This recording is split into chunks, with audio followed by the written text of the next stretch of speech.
Hey guys, I just wanted to take a minute to kind of give you my opinions of the Fuji 55 to 200. This is made for the X mount camera, so it'll fit the X Pro 1, X Pro 2, XT1, XT2 like I have here, XT20s, and pretty much all their modern mirrorless cameras, interchangeable lens mirrorless cameras that they have. Now, if you follow my channel, guys, I kept on going back and forth about 5 months ago. Do I buy this lens or do I buy the 50 to 140? Ultimately, I bought the 55 to 200, this lens here, and here are the reasons why. One is the price. Obviously, there's a huge price difference. This one I bought used off of eBay for $450. It's pretty much in immaculate condition, other than there's some scuffs on the lens hood. Not a big deal. The other is the size and weight. Now, I didn't want a huge lens on a small camera body like the Fuji X-T2. The 50 to 140, it's a 2.8. Now, if it was 1.8, it would have my attention. I would have bought it hands down, like kind of like the Sigma came out with the 1.8, which the 1.8 would be equivalent of a full frame 2.8. And really, the 50 to 140 is more of a comparison to the f4 lenses in a full frame. And if you look at the size and the weight of the f4 full frame, that Fuji 2.8 lens is very much on the same page for cost, weight, size. And the way I'm thinking, if I'm going to have that, maybe I just buy a full frame, because I have been going back and forth on buying a full frame. And the reason I go back and forth is because I'm very happy with Fuji. I like the form factor, I like the controls, but I've always had the idea of maybe possibly picking up a full frame camera to see what it's about. And if I'm going to have a big lens, I would like to have a larger body to offset that. To have a big lens and some little rinky-dink camera body, it just doesn't flow for me. But that's kind of my thinking. And so I went and picked up the 55 to 200 with thoughts that, hey, if I pick up the 50 to 140 later, I'll either keep both of them, use one for travel, or sell the 5520. And that was the other reason why I wanted to get a used one, because if I did sell it, I would recoup pretty much most, if not all, of my money. The 55 to 200 gets a lot of love on the forums. I've seen side-by-side comparisons to the 50 to 140, and although it's not as good as the 50 to 140, the color, the contrast, it doesn't pop as much. It is a good lens, and those are kind of the same thoughts that I have around this lens. It's a good lens. It's definitely worth the money that they're charging. I don't have the 50 to 140, so I can't do a direct comparison on that lens. I am happy with it. Do I wish it was a 2.8? Yeah, a lot of sometimes I do like my wide apertures, and if I sell this, it's not going to be because of the image quality. It's because that the times I want to bump down into 2.8, I want to.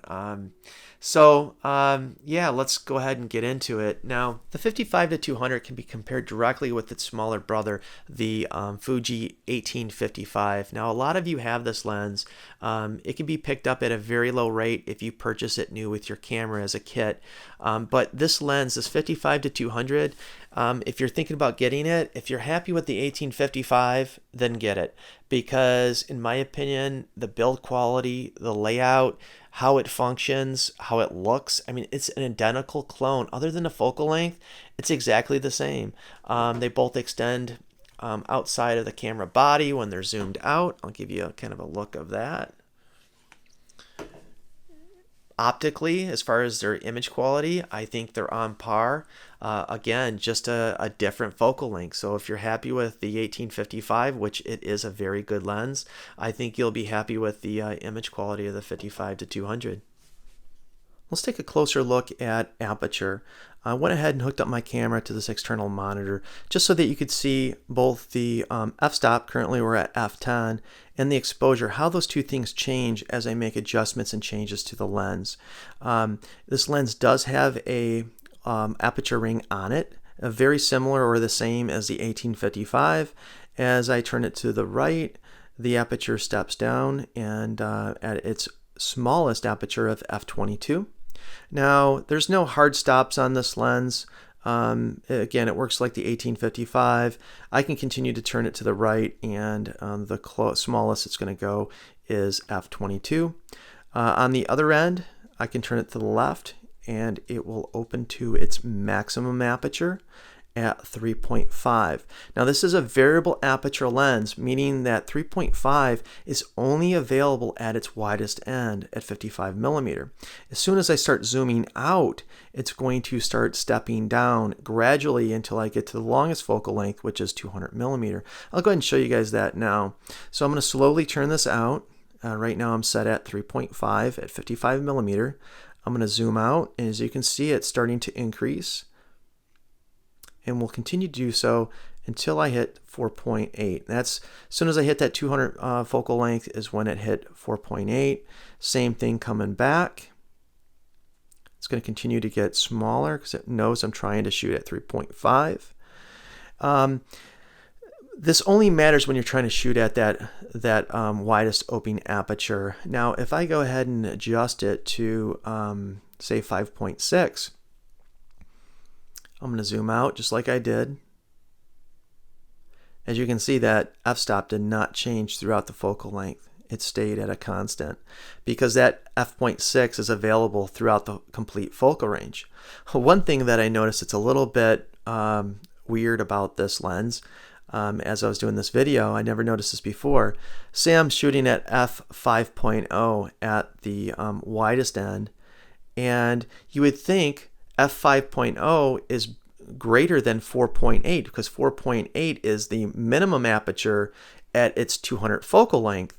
But watch as I zoom out, I stay at 5.0, 5.0 until I get about 180 millimeters. See, it went to 4.7 and 4.8.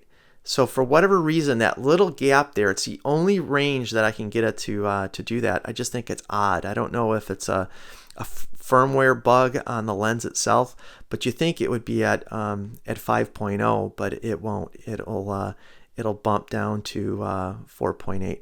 Not a big deal. Nothing you'd even expect or noticed in your output of your lens. I just wanted to share that with you. I've never seen that anywhere else.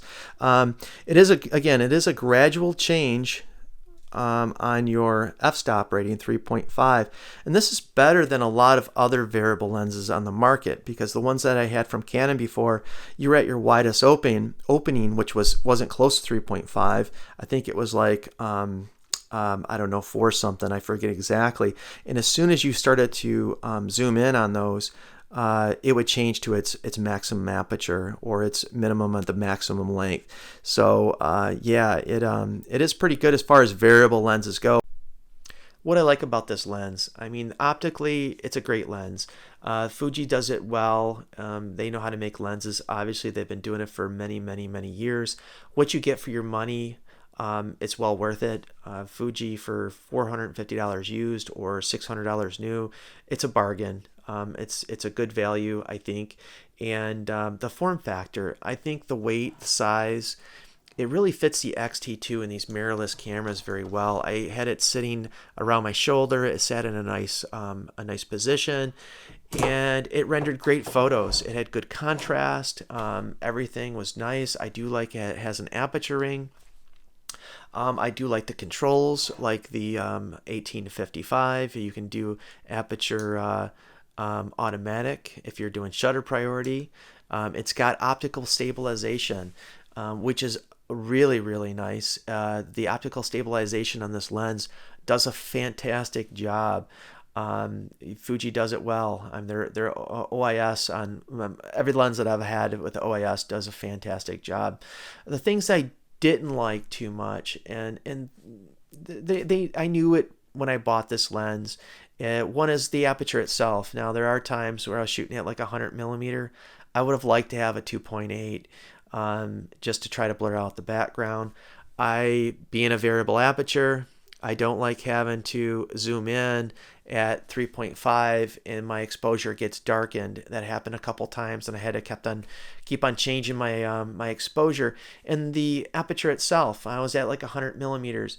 There are times where I would have liked to shoot 2.8 or even lower. Obviously, Fuji only makes a 2.8 lens, but I couldn't. I was limited at what is it, 4.2, something like that. And I wish I had that. um, the clutch.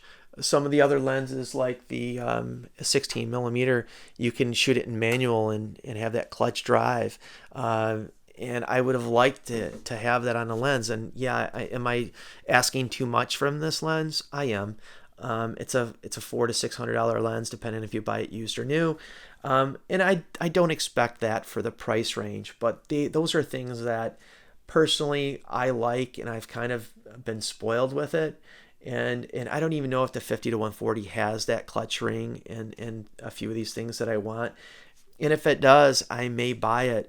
I won't be selling this lens, and the reason because of the size. If I'm going on vacation, I like to have a small, lightweight kit. I don't want to drag around huge, heavy lenses. So that's a quick thoughts. If you're thinking about getting this lens, guys, it's worth it. It's a good lens. Everything that they're saying on the forums is true. Great optically, great value for the money, but it's not that lens. It's not the lens where you're going to pop off some great portraits. The out of focus background is not great. It's not bad. It's not great. But it's a good lens. Good lens for the money. I don't regret buying it. I do obviously wish it had more, but I'm not going to get more for this price range, so I expect that much. So that's it. Those are my thoughts. Is it worth it? Yeah. Would I recommend it? Yes. Is it something I'd recommend for portraits? No. If you're taking this camera, like the reason I bought it, to go to the zoo, a soccer game, a parade, definitely up to those challenges, and you're gonna get great photos from it. Autofocusing, it did good. I thought it was gonna do worse with the floats and stuff going by. Could it be better? Yes, obviously, if you're shooting something crazy fast, this isn't going to be the lens for that. Could it handle a soccer game or a float going by like it did yesterday? It did it well. I had very few out of focus of portraits or out of focus shots with this lens. So that said, guys, without talking too long, I'm going to go ahead and show you some photos that I took yesterday. These are straight out of the camera JPEGs. That way you can see what to expect from your Fuji camera if you're shooting this lens. I know some people post their photos with their post-processing, but a lot of that has to do with their post-processing. So that's why I like to post the JPEGs, because it gives you a sample of what you could expect to get out of camera. So that said, thanks for watching. Take care, guys.